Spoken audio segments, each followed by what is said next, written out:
Terima kasih pimpinan. Assalamualaikum warahmatullahi wabarakatuh. Yang kami hormati Bapak Pimpinan Komisi beserta seluruh rekan-rekan Komisi 7, baik yang hadir fisik maupun virtual, Pak Menteri beserta segenap jajarannya, semoga semuanya senantiasa dalam keadaan sehat, sehingga kita bisa bersama-sama dengan maksimal melayani masyarakat. Sebelumnya saya ingin menyampaikan terima kasih dan salam juga dari Dapil. Alhamdulillah banyak lampu yang sudah menyala, tapi alhamdulillah banyak juga yang udah mati, Pak. Ya, jadi mungkin untuk proses tahun 2021 ini, tolong benar-benar dicermati sehingga program yang sangat menyentuh kepentingan masyarakat dan bisa dirasakan secara maksimal manfaatnya ini bisa long lasting juga gitu, Pak. Ya. Yang berikutnya adalah tadi sudah dijelaskan tentang bagaimana proyeksi penggunaan batu bara untuk pembangkit listrik dari tahun 2021 sampai dengan tahun 2030 yang garis besarnya ini trennya naik gitu ya, Pak. Ini kalau boleh dibilang sangat anomali dengan bagaimana komitmen pemerintah yang disampaikan untuk meningkatkan bauran energi baru terbarukan pada tahun 2025 sebanyak 23%, bahkan tahun 2030 sebanyak 31%. Nah, salah satu cara Pak supaya ini penggunaan EBT bisa segera ditingkatkan itu ya dari pembangkit tenaga listrik. Karena listrik ini yang mayoritas digunakan oleh rakyat Indonesia. Tapi begitu saya melihat paparan Bapak ini, saya mulai bertanya, ini pemerintah beneran serius nggak untuk mencapai target penggunaan energi baru terbarukan itu? Yang berikutnya adalah tercatat pada pangkalan data pondok pesantren di Pontren Kementerian Agama Republik Indonesia. Ini kaitannya dengan yang Bapak sampaikan halaman 23, Pak. Saya sangat senang terkait pencapaian program PLTS, terutama yang diberikan untuk pesantren-pesantren, begitu pimpinan. Nah, ini saya lihat di data, di Tuban itu ada 101 pesantren, Bojonegoro ada 262 pesantren. Total seluruh Indonesia itu ada 27.722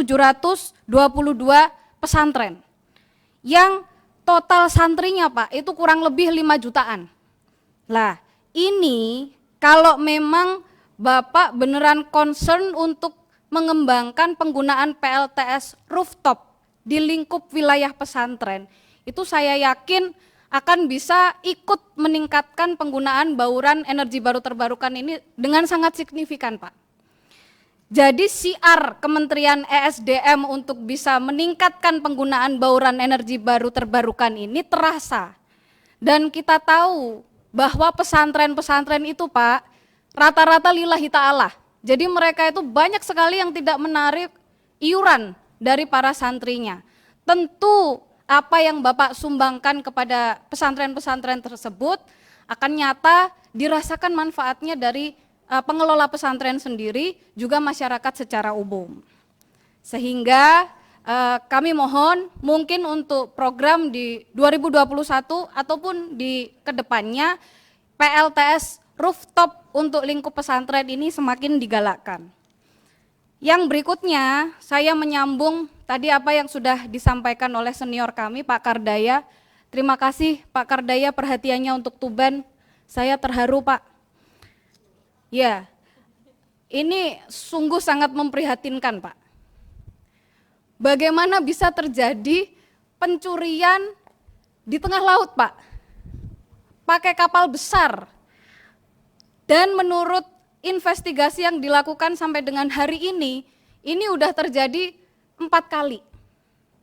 Ini yang ketahuan Pak, terus yang tidak ketahuan bagaimana? Jadi saya harap dalam kesempatan ini baik dari Kementerian SDM maupun Pertamina sebagai pemilik aset itu benar-benar harus sinergi dengan aparat. Kan ini banyak yang dirugikan, pemerintah rugi, Pertamina rugi, ujung-ujungnya masyarakat juga yang harus menanggung kerugian tersebut begitu. Jadi saya mohon hal-hal semacam ini harus ada antisipasi yang nyata sehingga tidak terulang di kemudian hari. Yang terakhir, saya kemarin sempat membaca ya, ada surat dari Kementerian ESDM nomor 1.pm/kp.03/SJN.P/2021 tertanggal 20 Januari 2021 tentang panitia seleksi anggota Komite BPH Migas. Pimpinan izin, apakah pimpinan Komisi 7 pernah diajak bicara terkait hal ini ya? Belum, Pak. Apalagi kami yang cuman anggota. Padahal sesuai dengan Undang-Undang Migas pasal 47 nomor 2000, tahun 2021, BPH Migas itu langsung di bawah presiden. Logikanya kalau misalnya ini mau bener-beneran, mau serius, pansel itu dari Setnek lah paling tidak. Kok bisa? Kami yang punya mitra tapi kami tidak pernah diajak bicara satu kali pun. Mungkin usul konkret pimpinan, kita perlu memasukkan ini di dalam kesimpulan bahwa kita ingin mengeluarkan surat resmi dari Komisi 7 untuk menolak pansel tersebut, termasuk hasilnya. Dan juga kita harus mengadakan RDP khusus dengan Sekjen ESDM aja. Pak Menteri nggak usah ikut, nggak apa-apa. Ini karena sudah urusan teknis begitu loh, terkait proses seleksi BPH Migas ini. Kenapa saya harus ngomong begini? Karena BPH Migas ini penting. Kami hari ini sedang mengawal supaya BPH Migas itu bisa mendapatkan anggaran secara mandiri. Jadi kami perlu sekali memastikan bahwa BPH ini semuanya anggotanya independen. Karena BPH kan kita tahu ada 3 kepentingan yang diwakili gitu loh.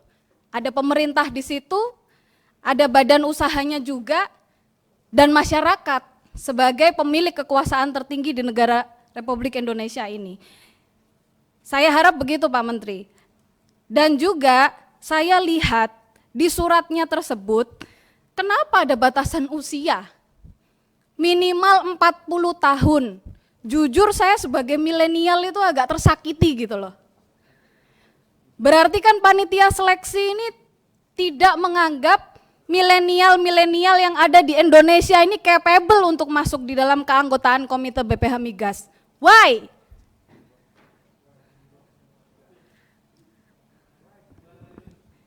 Kan sayang banget gitu loh.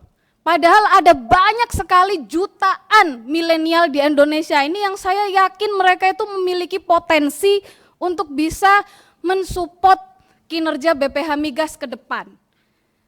Ada maksimalnya juga 60 tahun. Ini juga sayang banget. Kita tahu anggota Komite BPH Migas hari ini yang masih bertugas itu usianya banyak sekali yang jauh di atas itu gitu loh. Dan mereka juga fine-fine aja melaksanakan tugas. Mereka bisa melaksanakan tugasnya dengan baik, kerjasama juga sama kami begitu. Berarti ini kan sudah mulai ada diskriminasi. Jadi saya mohon itu nanti bisa kita bicarakan bersama, kita cari solusinya ke depan seperti apa. Dan yang terakhir pimpinan, saya harap hubungan silaturahim antara Komisi 7 dan Kementerian ESDM itu bisa terjalin secara baik ya, supaya program-program yang dimiliki oleh Kementerian ESDM juga selalu sinergi dengan kami yang di Dapil, dan itu bisa dirasakan manfaatnya secara maksimal oleh masyarakat. Terima kasih, mungkin itu yang ingin saya sampaikan. Mohon maaf apabila ada hal-hal yang kurang berkenan. Kami akhiri, wallahul muwafiq ila aqwamit thoriq. Wassalamualaikum warahmatullahi wabarakatuh. Assalamualaikum warahmatullahi wabarakatuh. Terima kasih Bu Ratna Juwita.